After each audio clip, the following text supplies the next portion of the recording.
Oke, Assalamualaikum warahmatullahi wabarakatuh. Perkenalkan, nama saya Rahmat Praginanto, NIM 2019-11006. Saya dari Prodi Manajemen Informatika Semester 2. Saya pada pertemuan kali ini akan mempresentasikan materi praktikum sistem basis data yang selanjutnya atau tahap kedua dan ketiga soal pemodelan data entity regional diagram.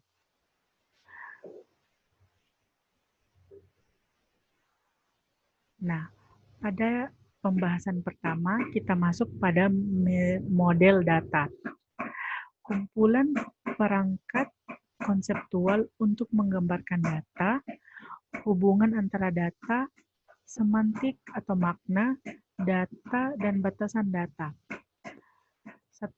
Selanjutnya, model data itu akan memberikan kemudahan untuk dilakukan evaluasi atau dianalisis dan dilakukan perbaikan sebelum diimplementasikan pada DBMS.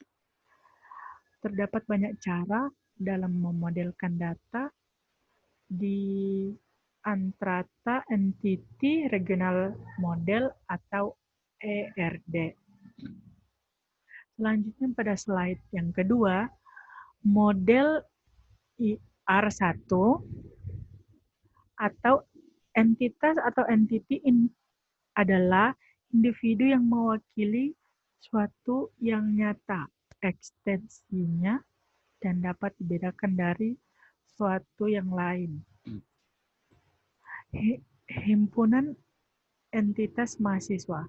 Nah, di bawah itu bisa dilihat ada gambar sebuah tabel yang memuat NIM, nama, dan jenis kelamin. Nah, masing-masing itu yang pada NIM, nama, jenis kelamin, dia merupakan atribut entitas. Nah, selanjutnya yang di dalamnya itu ada nama Agus Wati Komar beserta NIM-NIM-nya itu termasuk dalam entitas.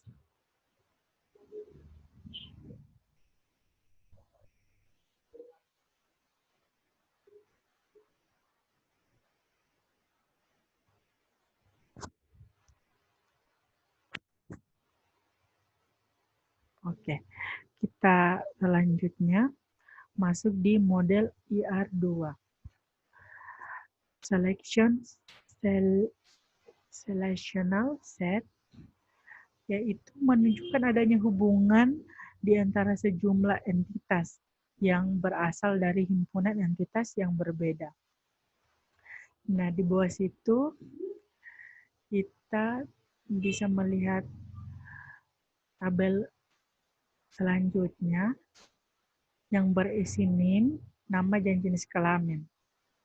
Nah, dia memiliki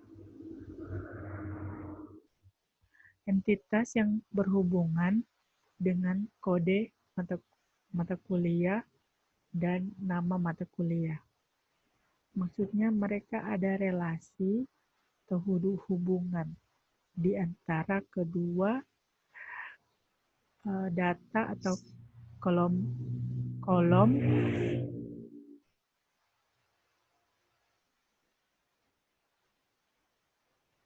yang sudah disediakan.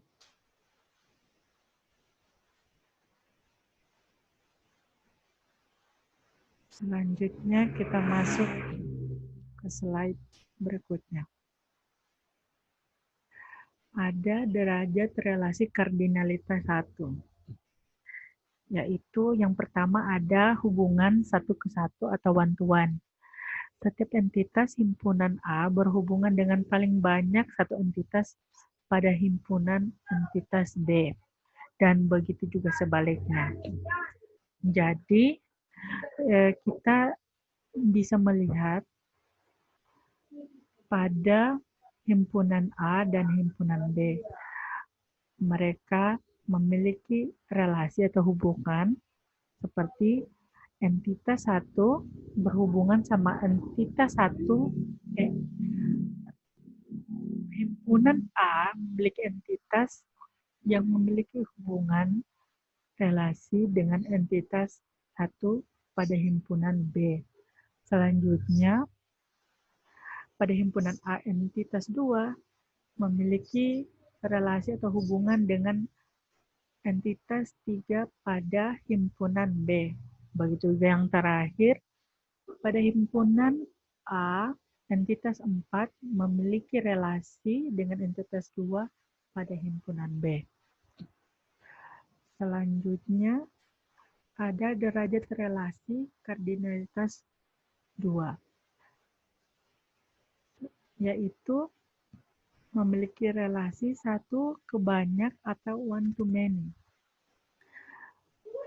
Yang dimana one to many itu setiap entitas pada himpunan entitas A dapat berhubungan dengan banyak entitas pada himpunan entitas B. Tapi tidak sebaliknya di mana setiap entitas pada himpunan entitas B berhubungan dengan paling banyak satu entitas pada himpunan entitas A. Nah, di situ kita dapat melihat bahwa himpunan A pada entitas yang pertama atau entitas 1 memiliki hubungan, dia memiliki hubungan langsung kedua.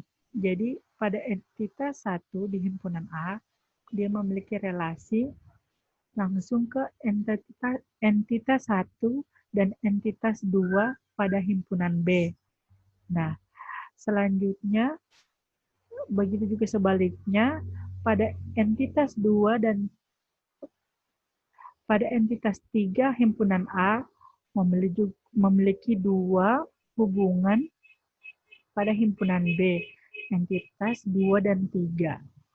Dan begitu juga yang terakhir, entitas 4, dia hanya memiliki 1 relasi pada entitas 4 di himpunan B. Oke. Selanjutnya, kita mau melihat bahwa ada derajat relasi atau kardinalitas 3, yaitu banyak ke banyak atau many to many. Nah, pada many to many, setiap entitas pada hubungan entitas A dapat berhubungan dengan banyak entitas pada himpunan entitas B. Dan entitas pada hubungan entitas B dapat berhubungan dengan banyak entitas pada hubungan entitas A. Maksudnya, pada himpunan A, entitas 1 dapat berhubungan dengan 2 entitas sekaligus pada himpunan B.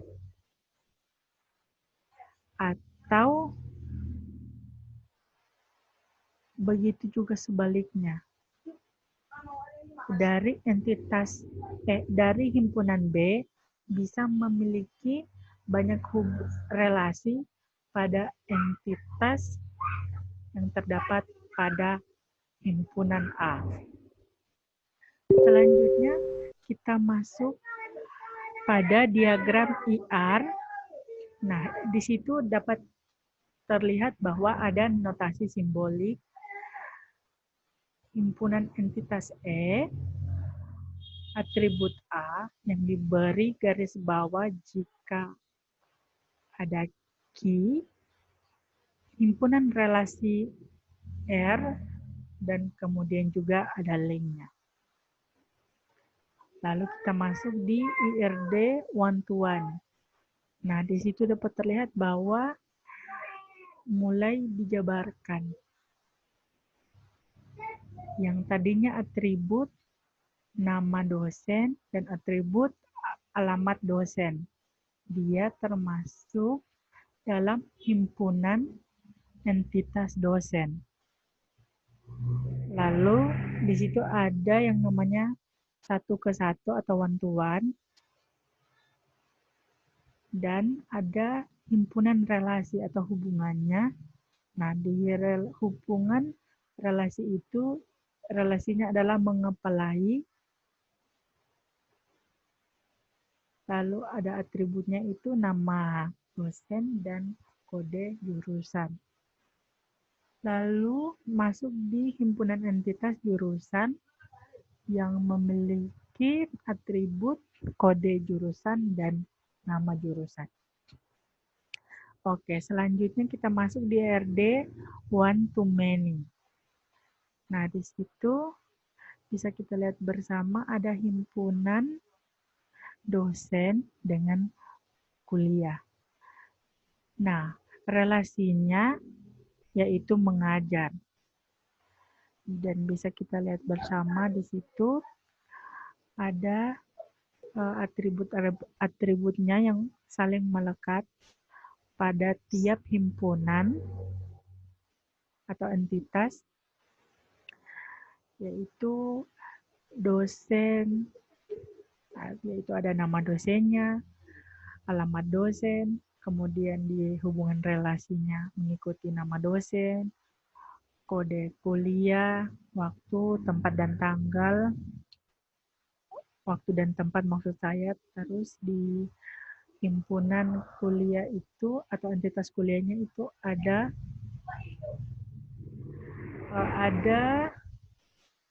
atribut kode jurusan, nama kuliah, begitu juga SKS dan semester. Nah, one to many digambarkan dengan 1 ke N.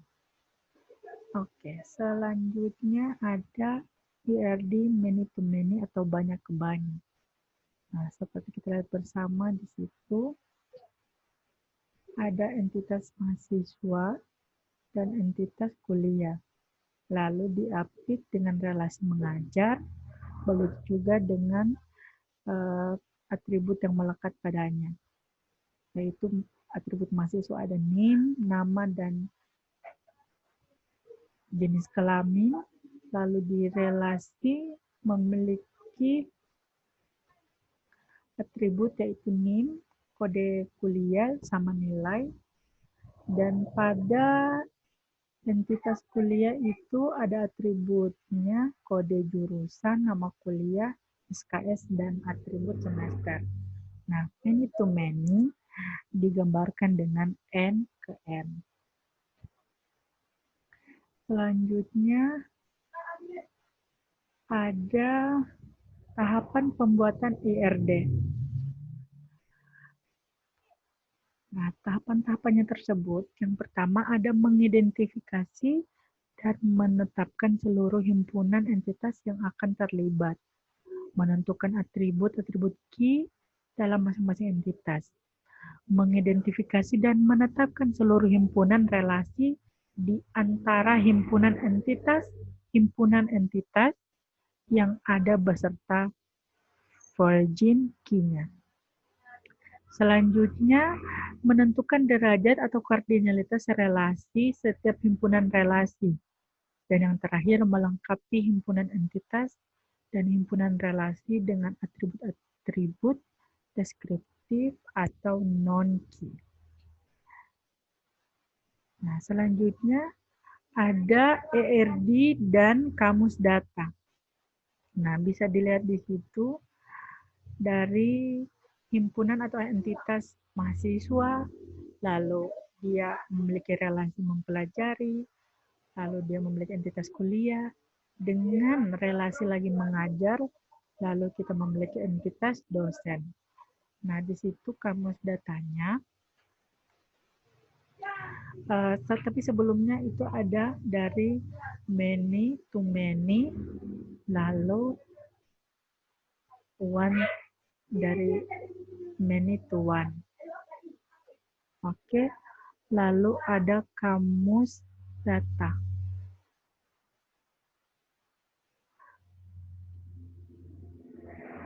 Kamus data, nah di kamus data itu mahasiswa, kuliah, dosen mempelajari dan mengajar, dia memiliki semacam notasi atau memiliki notasi atau kode tersendiri untuk memasukkan mungkin kamus datanya nanti. Selanjutnya yang terakhir ada EFD dengan notasi lain. Nah, di situ notasi yang pertama itu bisa dilihat dia dari